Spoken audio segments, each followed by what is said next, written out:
Welcome back to The Informed Investor, the show where we look beyond the balance sheet to explore the hidden forces that shape our financial lives.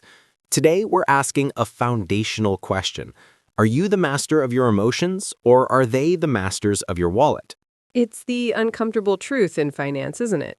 It really is. And to explore the fascinating intersection of brain science and money, I'm thrilled to welcome our guest, Dr. Elena Vargas. Elena is a neurofinance specialist and has coached thousands of investors on how to train their brains for better outcomes. Welcome, Elena. Thank you, Alex. It's a pleasure to be here. This topic is my passion because it pulls finance out of the theoretical world of spreadsheets and into the messy yet predictable reality of human biology. That's a great place to start. For decades, traditional economics operated on the assumption of the rational actor, that we are these logical beings making optimal decisions. But anyone who has ever held a stock through a 20% drop knows that is absolutely false. Elena, can you explain the core, uncomfortable truth about our brain's design? Absolutely. The core truth is that your brain is designed for survival, not for happiness or profitability. Think back 100,000 years. If you heard a rustle in the grass, you needed to react instantly. The neural circuits that saved you from a tiger are the very same circuits that make you panic when you see a red flash on your trading screen. That mechanism is still running, and it's profoundly outdated for a long-term investment strategy. So the wiring that kept us alive in the savannah is now actively destroying our portfolios in the modern age. How do we break down this conflict inside our heads? We have to talk about the two main combatants. Let's start with the villain of the piece, or perhaps the misunderstood hero, the amygdala. The amygdala, or the panic button, is a small almond-shaped structure deep in the temporal lobes. Its job is hypervigilance, scanning 24/7 for threats. When it detects one, whether it's a roar or a major market correction, it hits the fire alarm. And when that alarm sounds, two things happen simultaneously, and they are catastrophic for logic. And those two things are the stress response and the hijack, right? Exactly. First, it floods your body with cortisol and adrenaline, fight or flight mode. Second, and crucially, it actively inhibits the function of your higher thinking brain areas. This is the infamous amygdala hijack. It compels you to sell when you should be buying, or to buy something impulsively just because of FOMO, fear of missing out, driving an irrational sense of urgency. That impulse, that gut feeling that says act now or you'll regret it, is literally your emotional brain slowing down your rational brain. Precisely. Now, on the other side, we have our hero, the prefrontal cortex, or the PFC. The PFC is the CEO of the brain. It is.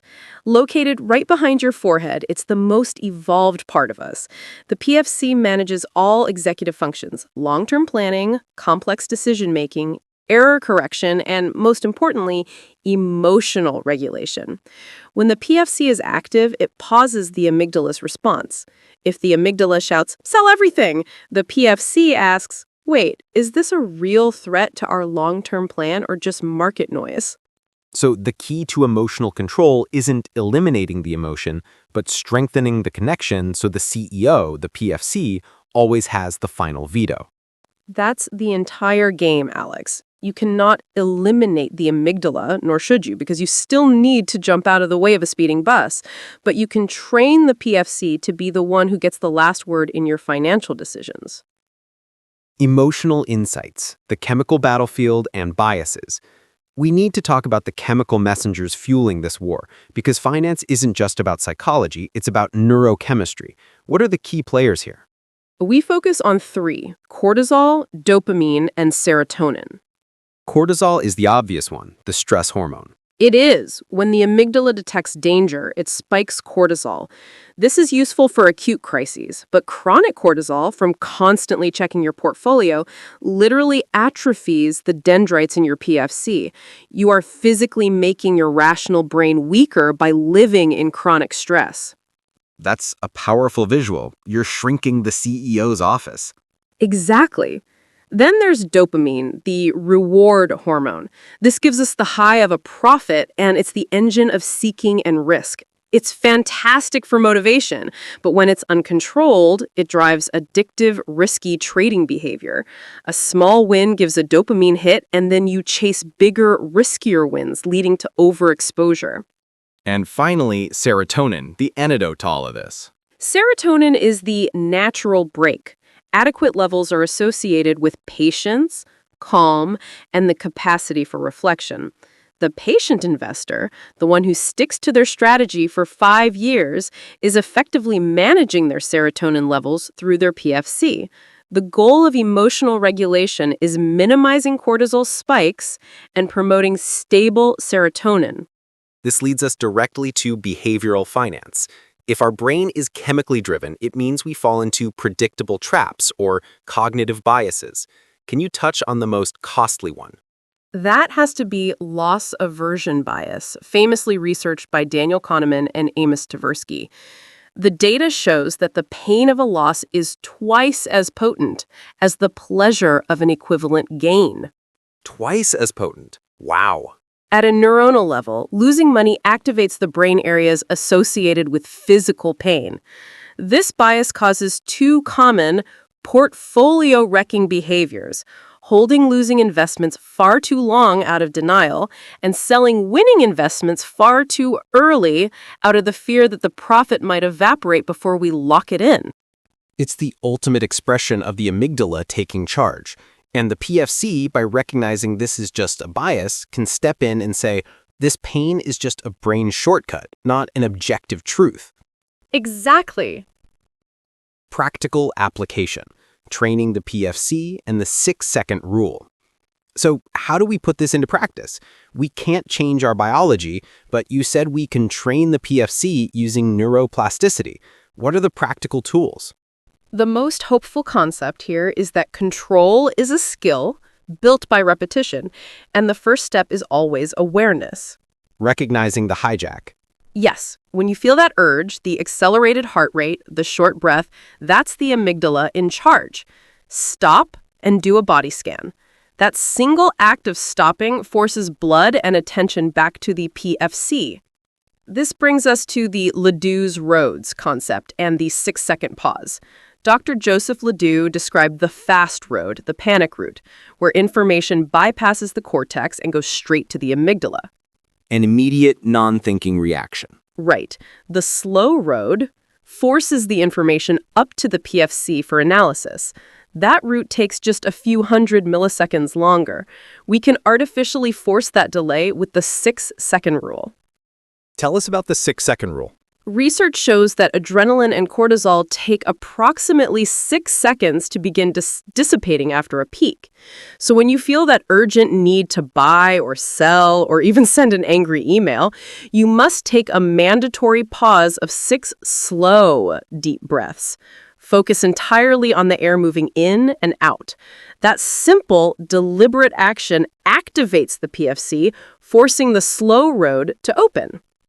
That's powerful. It's like a neurological hack. Beyond those immediate hacks, what about long-term training for the PFC? 2 mandatory tools, mindfulness and the emotional journal. How is meditation strength training for the brain? Consistent mindfulness practice increases the density of gray matter in the PFC. You are literally making the CEO's office bigger. Long-term meditators also show a reduction in amygdala volume. It's the non-pharmaceutical pill that improves judgment and planning. Secondly, the emotional journal is simple but profound. When you have an intense feeling, fear of loss, frustration, it exists as an unstructured physical sensation. By writing it down, the PFC is forced to name the emotion and structure the narrative. Naming it makes it less scary. Exactly. Labeling the emotion automatically decreases the amygdala's activity because it's no longer an unknown threat. You transition from being a passenger to a narrator of your own experience. That's brilliant. And finally, you mentioned putting systems in place to prevent the emotional self from ever getting a chance to steer. This is critical. Systemization. Don't rely on your mood on a Tuesday morning. The most effective strategy is the simplest. Establish automatic orders like stop loss and take profit before the emotion activates. You are pre-programming the decision when you are calm and rational, preventing your amygdala self from ruining it when the market is volatile. So you make the decision once when you have clarity, not 1,000 times during a panic. And the final technique is cognitive reappraisal, the definitive emotional control technique. When facing a loss, ask yourself, temporal distancing. Will this matter to me in 5 years? That question immediately activates the PFC's long-term planning function. You are choosing to reframe the event as a learning opportunity rather than a source of blame. Elena, this has been an incredibly insightful discussion. Let's quickly summarize the journey from being an impulsive passenger to becoming a conscious driver of your finances. It boils down to 3 pillars: awareness, training, and rational choice. Awareness is recognizing the symptoms of the amygdala hijack and understanding the